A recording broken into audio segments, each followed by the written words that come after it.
এশার নামাজ পড়ে ঘুমিয়ে গেল। রাত 12টার পরে কোন যুবক যদি উঠে আল্লাহর ইবাদত করে, তাহাজ্জুদের নামাজ আদায় করে, আল্লাহর নবী বলেছেন কিয়ামতের দিন আল্লাহর আরশের ছায়া ছাড়া কোন ছায়া যেদিন থাকবে না, ওই দিন 7 শ্রেণীর লোকদেরকে আল্লাহ তাআলা আরশের নিচে ছায়া দিবেন। তার মধ্যে এক শ্রেণী হলো ওয়াশাবুন নাশাফি ইবাদাতিল্লাহ, ওই সব যুবক যারা রাত কাটিয়েছে আল্লাহর ইবাদতের মধ্য দিয়ে, রাত গুজরান করেছে আল্লাহর ইবাদত তেলাওয়াত নামাজের মধ্য দিয়ে। আল্লাহ তাআলা কিয়ামতের দিন আরশের নিচে যুবকদেরকে জায়গা করে দিবে।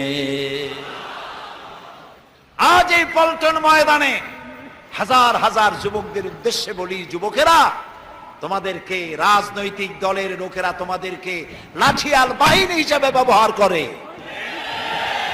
তোমাদেরকে